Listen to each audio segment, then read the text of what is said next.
Dans le monde de l'élevage, il y a des situations qui vous tombent dessus sans crier gare. Découvrir un de ces animaux dans cet état, c'est une urgence médicale absolue. C'est un spectacle surprenant, mais malheureusement assez courant, et ça demande d'agir tout de suite, sans hésiter. La question est un peu brutale, c'est vrai.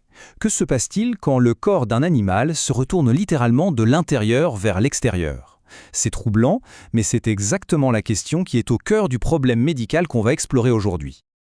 Alors voilà, imaginez la scène, tomber sur un de ces animaux dans cet état. Surtout, comme ça arrive parfois, en plein hiver avec des températures négatives. C'est le choc, le vrai. À partir de là, c'est une course contre la montre qui commence.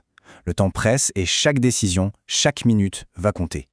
Bon, passons le choc initial. D'un point de vue médical, qu'est-ce qui se passe vraiment? Mettons des mots sur ce qu'on voit. Qu'est-ce que c'est exactement un prolapsus rectal? La définition médicale est assez directe. C'est une condition où une partie du rectum, elle sort. Elle se retrouve à l'extérieur de l'anus.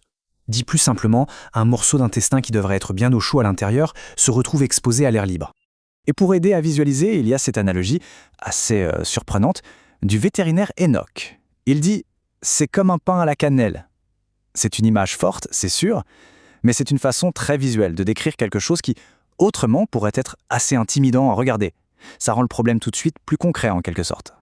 Maintenant, il faut savoir que tous les prolapsus ne sont pas identiques. Il y a différents niveaux de gravité qu'on classe généralement en 4 types. Les types 1 et 2, ce sont les plus fréquents. Le type 1, c'est le plus léger, juste la muqueuse qui sort un peu. Le type 2, c'est un peu plus sérieux, c'est tout le rectum qui sort. Et puis on a les types 3 et 4. Là, ça se complique sérieusement. C'est plus rare, heureusement, mais ça implique d'autres parties de l'intestin. Et le traitement devient beaucoup plus délicat.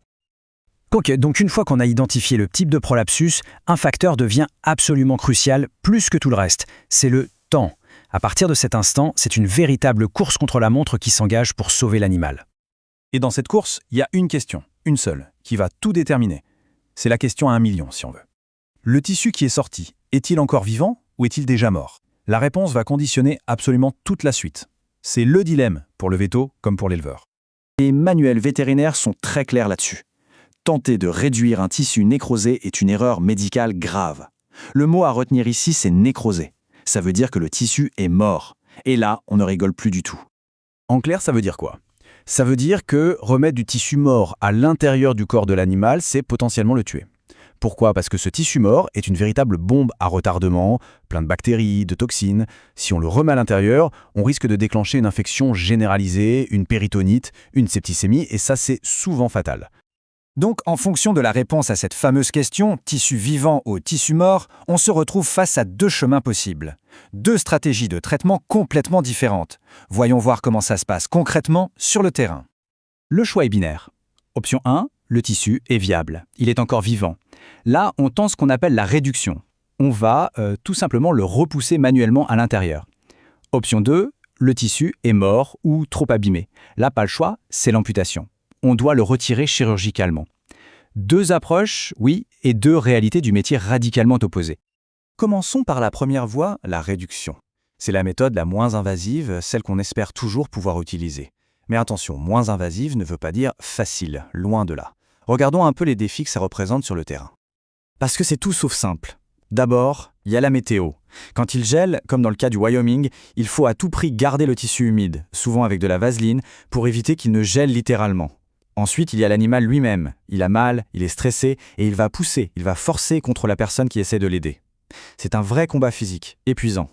Et même si on y arrive, rien ne garantit que ça va tenir en place. Ok, mais alors, que faire quand la réduction n'est plus une option, quand le tissu est mort? On passe à la voie numéro 2, l'amputation. Et sur le terrain, les vétérinaires ont développé une technique qui est à la fois rustique et incroyablement ingénieuse. Et pour décrire le résultat, le docteur Enoch utilise encore une fois une image très parlante.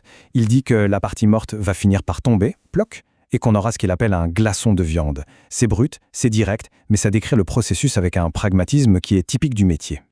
Alors, cette technique du tuyau et de l'élastique, comment ça marche? C'est du système D, mais c'est très bien pensé. D'abord, on insère un simple tuyau en PVC, de la bonne taille pour que le passage reste ouvert. Ensuite, on le fixe en place avec du fil de clôture, tout simplement. La troisième étape est cruciale. On place un élastique de castration très serré juste derrière le fil. Cet élastique va couper toute circulation sanguine vers la partie morte. Et avec le temps, en quelques jours, cette partie va se nécroser complètement et tomber toute seule.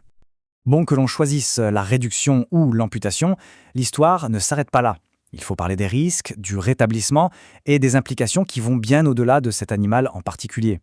Parce que très souvent, un cas de prolapsus, ce n'est que la partie visible de l'iceberg. C'est un symptôme.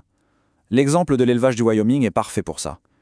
Le vétérinaire a tout de suite compris que ce cas isolé pouvait cacher un problème bien plus large, une infection parasitaire appelée la coccidiose.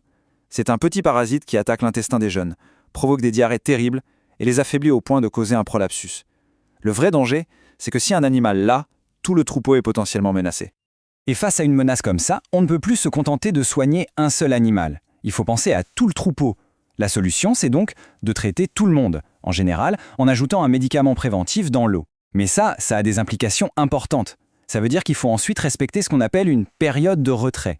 C'est une durée obligatoire pendant laquelle on ne peut pas vendre les animaux pour la consommation, pour être absolument certain qu'il n'y a plus aucune trace de médicament dans la viande. C'est une question de sécurité alimentaire. Mais voilà, malgré toute la science, toute la technique, tous les efforts, il faut être réaliste. Le succès n'est jamais garanti. La réalité de l'élevage, c'est aussi ça. C'est une lutte où l'on ne gagne pas toujours. 20%. C'est tout. C'est le pronostic terrible que le vétérinaire a donné pour le jeune bouvillon du Wyoming. 20% de chance de s'en sortir. Ce chiffre, à lui seul, il dit tout de la gravité de la situation. Et la fin de l'histoire, pour ce bouvillon, elle est triste. Malgré tous les soins, les perfusions, les traitements, il n'a pas survécu. C'est un rappel brutal, mais honnête, des défis et parfois des pertes qui font partie intégrante du métier d'éleveur.